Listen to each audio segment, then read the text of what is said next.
नमस्कार सभी को। दोस्तों, यूके इंडिया का जो फ्री ट्रेड एग्रीमेंट हुआ है, उसके बाद ब्रिटिश प्रधानमंत्री का भारत आना आने वाले समय में दोनों देशों के आर्थिक रिश्तों में जो एक बड़ा बदलाव आने वाला है, उसका संकेत है।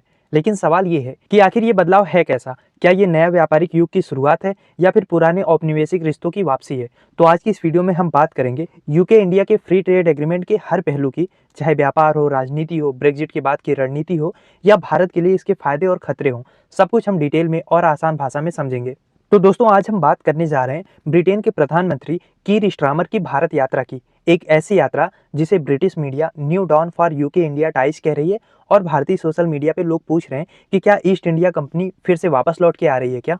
दोस्तों, इस यात्रा की चर्चा इसलिए भी है क्योंकि भारत और ब्रिटेन के बीच में जो फ्री ट्रेड एग्रीमेंट साइन हुआ है, वो ब्रेग्जिट के बाद यूके के लिए सबसे बड़ी डिप्लोमेटिक उपलब्धि बताई जा रही है। और कीर स्टारमर यानी कि जो यूके के प्रधानमंत्री हैं, वो इस समझौते के कुछ ही दिनों बाद भारत आ चुके हैं। और कीर स्टारमर अकेले नहीं आए हैं, वो अपने साथ 100 से ज़्यादा बड़ी इंडस्ट्रीज के सीईओ को भी साथ लाए हैं। उनके साथ Rolls Royce, British telecom, London stock exchange और डाइगो जैसी बड़ी बड़ी कंपनियों के सीईओ साथ आए हैं। इसका मतलब ये है कि ब्रिटेन की यह यात्रा केवल राजनीतिक यात्रा नहीं है, बल्कि एक फुल फ्लेज ट्रेड मिशन है। अब सवाल ये है कि इस ट्रेड मिशन की, इस यात्रा की इतनी चर्चा क्यों हो रही है, ब्रिटिश मीडिया में इसको इतना ज़्यादा हाइप क्यों दिया जा रहा है, और ब्रिटेन जैसे बड़े देश के लिए, डेवलप देश के लिए, जो G7 का हिस्सा है, उसके लिए आखिर ये यात्रा इतनी इंपॉर्टेंट क्यों है। तो इसको समझने के लिए हम जरा पीछे चलते हैं। 2020 में जब यूके ने यूरोपियन संघ यानी कि यूरोपियन यूनियन को छोड़ दिया था, याद है आपको, उस समय ब्रेग्जिट हुआ था। उसके बाद से ब्रिटेन को नए व्यापारिक सहयोगियों को ढूंढना पड़ा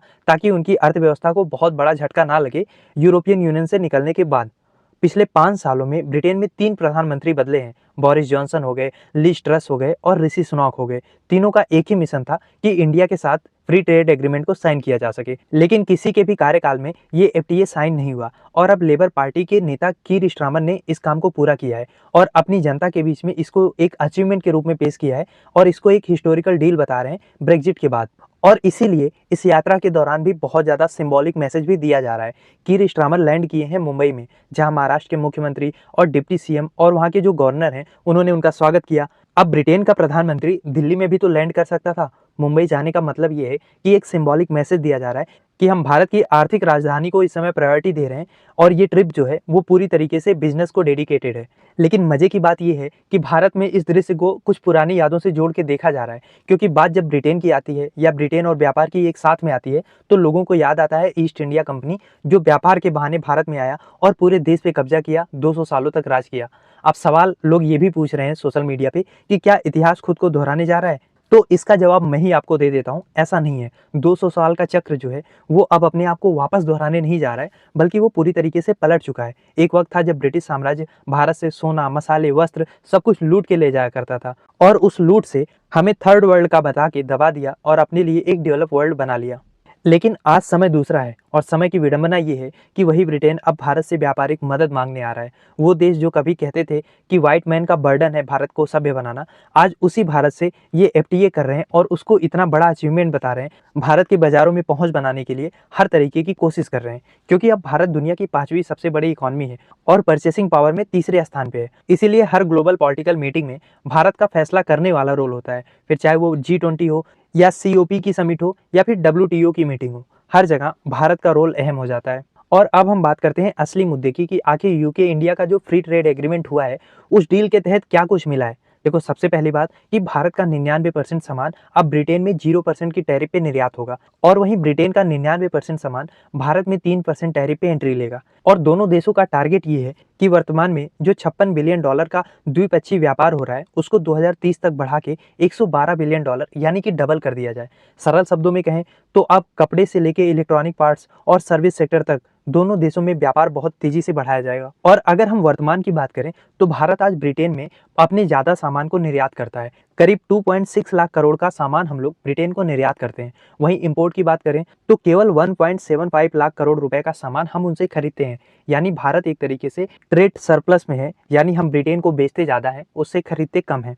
और इस एफटीए के बाद यानी कि इस फ्री ट्रेड एग्रीमेंट के बाद भारत का टेक्सटाइल, जूता चप्पल, jewellery, auto parts, pharma, sea food सब कुछ का निर्यात कई गुना बढ़ जाएगा। इससे हमारा जो एमएसएमई सेक्टर है उसको भी एक बड़ा बूस्ट मिलेगा। एक्सपोर्ट बढ़ेगा तो हमारे यहाँ पे रोजगार भी बढ़ेगा। साथ ही भारत के लिए असली फायदा ये भी होगा कि हम अपने संवेदनशील सेक्टर जैसे कि डेयरी प्रोडक्ट, सेब, ओट्स और खाद्य तेल इसको इस डील से बाहर रख रहे हैं ताकि किसानों के ऊपर हमारे कोई नकारात्मक प्रभाव ना पड़े। अब सवाल ये आता है कि आखिर ब्रिटेन को क्या मिलेगा? ब्रिटेन का भी कुछ तो फायदा होगा, तभी तो वो लोग इस डील को लेके इतना उछल रहे हैं।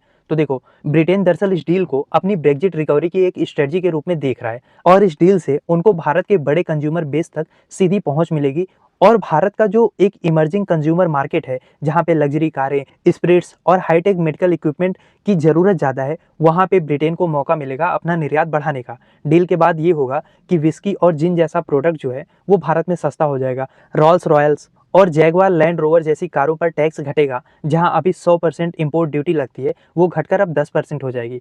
इससे लग्जरी कारों की कीमत में 20 से 30% की कमी आपको भारत में देखने को मिलेगी। इसीलिए ब्रिटेन की कंपनियों के लिए ये डील भारत के बढ़ते मिडिल क्लास मार्केट तक पहुंचने का एक तरीके से टिकट है। लेकिन अब हम बात करते हैं इस ट्रेड डील के खतरे की। देखो, बात यह है कि डील के फायदे जितने बड़े हैं, चुनौतियां भी उतनी ही बड़ी हैं। भारत का मार्केट बहुत विशाल है और ब्रिटेन की जो इंडस्ट्रीज हैं वो बहुत पावरफुल हैं। अगर जागरूक निगरानी नहीं रखी गई तो भारतीय एमएसएमई कंपनियां दबाव में आ सकती हैं, क्योंकि हम लोग खरीदार ज़्यादा हैं, हमारी जनसंख्या ज़्यादा है तो हम लोग खरीदेंगे ज़्यादा। लेकिन वहाँ पे जनसंख्या कम है पर वो उत्पादक बहुत कुशल हैं। अगर उन्होंने भारत को केवल मार्केट कंट्री मान लिया तो हमारा खुद का मैन्युफैक्चरिंग सेक्टर जो ऑलरेडी बहुत कमज़ोर है वो और ज़्यादा कमज़ोर स्थिति में आ जाएगा। यानी फ्री ट्रेड कभी कभी अनइक्वल ट्रेड का नाम भी बन जाता है। इसीलिए भारत ने शर्त रखी है कि ये free trade agreement phase wise लागू होगा। कुछ प्रोडक्ट्स पे तुरंत 0% टैरिफ हो जाएगा, बाकियों पे धीरे धीरे होगा। और ऐसा नहीं है कि हम ही केवल ऐसे हैं जो अपने मार्केट को बचाने की सोच रहे हैं। बहुत सारे ऐसे एंगल भी हैं जहाँ पे ब्रिटेन भी बहुत सतर्क है, बहुत कॉशियस होकर चल रहा है। इस समझौते में भारत का एक सपना था वर्क वीजा डील का। भारत चाहता था कि जो भी भारतीय प्रोफेशनल्स हैं आईटी सेक्टर में, फाइनेंस में, मेडिकल में, लीगल सेक्टर में, उनको यूके में आसानी से काम करने का मौका मिले। लेकिन ब्रिटिश सरकार ने साफ कहा है कि अभी वीजा रिलैक्सेशन में कोई बड़ा चेंज नहीं होगा, क्योंकि ब्रिटेन में इस समय इमिग्रेशन को लेकर एक बड़ी सियासी बहस भी चल रही है। तो वहाँ का समाज इस समय काफ़ी ज़्यादा एंटी इमिग्रेंट टोन पे चल रहा है और सरकार इसको एक चैलेंज के रूप में नहीं लेना चाहती। इसलिए तत्काल के एफटीए में ब्रिटेन से वीजा रिलैक्सेशन में कोई बहुत बड़ी उम्मीद हमें नहीं है। लेकिन फिर भी ये जो एग्रीमेंट हुआ है इसका बहुत बड़ा फायदा एक सिंबॉलिक रूप में भारत को भी मिलने वाला है। जहां अमेरिका ने भारत पे बहुत हाई टैरिफ लगाया है, चाइना के साथ हमारा डी रिस्किंग ऑलरेडी चल रहा है। ऐसे में जब भारत यूके की डील होती है तो अमेरिका और यूरोप दोनों के लिए एक संदेश है कि इंडिया जो है वो न्यू हब है ग्लोबल ट्रेड पार्टनरशिप का।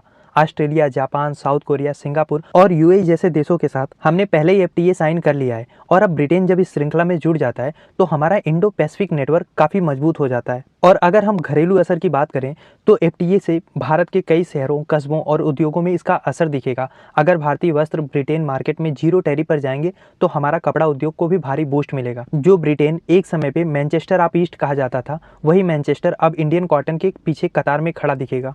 वहीं दूसरी ओर विस्की और लग्जरी कार सस्ती होने से भारत के बड़े शहरों में कंजम्पशन बूम आ सकता है। लेकिन हमारे नीति निर्माताओं को, सरकार को ये ध्यान रखना होगा कि ये बढ़ती खपत रोजगार और उद्योग के संतुलन को बिगाड़ भी ना दे। और आने वाले समय में इंडिया यूके की पार्टनरशिप ट्रेड डिप्लोमेसी से आगे जाके स्ट्रेटेजिक अलायंस में भी बदल सकती है, जहां पे शिक्षा, सर्विस सेक्टर, इंफ्रास्ट्रक्चर और डिजिटल इकोनॉमी का सहयोग दोनों देशों के बीच में बढ़ेगा। लेकिन इतिहास हमें ये भी सिखाता है कि व्यापार की राह पर चलते चलते अगर हम कहीं अपनी आत्मनिर्भरता को छोड़ देंगे तो आर्थिक निर्भरता की जंजीर हमें जकड़ लेगी। अंग्रेज भी भारत में व्यापार ही करने आए थे, सिर्फ कंपनी ट्रेड करने आई थी लेकिन शासन तक पहुंच गई।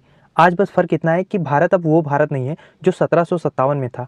अब यह न्यूक्लियर पावर देश, डिजिटल इंडिया है, मैन्युफैक्चरिंग हब है और स्पेस पावर में लगातार अपनी प्रेजेंस को बढ़ा रहा है। अब भारत अपना पार्टनर खुद तय करता है अपने शर्तों पे। तो कीर स्टारमर का 100 सीईओ के साथ भारत आना जिस तरीके से इंडिया में मीम बन के मजाक बन रहा है कि क्या ईस्ट इंडिया कंपनी वापस आ रही है, तो दरअसल ये बस मीम के लिए है। इससे डरने की जरूरत नहीं है। हाँ, थोड़ा सा सतर्क रहना जरूरी है, क्योंकि भारत को अब मुफ्त व्यापार के साथ साथ स्मार्ट व्यापार भी करना होगा। आज की दुनिया में इकोनॉमिक कॉलोनाइजेशन तलवार या तोप से नहीं बल्कि ट्रेड डील और पॉलिसी फ्रेमवर्क से की जाती है। अब मेरा सवाल आपसे ये है कि आपको क्या लगता है, क्या आप मानते हैं कि भारत यूके का जो फ्री ट्रेड एग्रीमेंट है उसमें भारत को ज़्यादा लाभ होगा, या आपको लगता है कि हमें सतर्क रहने की ज़रूरत है ताकि ईस्ट इंडिया कंपनी वाला इतिहास दोहराया ना जा सके? क्या सोचते हैं आप इस बारे में? लिखिए अपनी राय कमेंट बॉक्स में।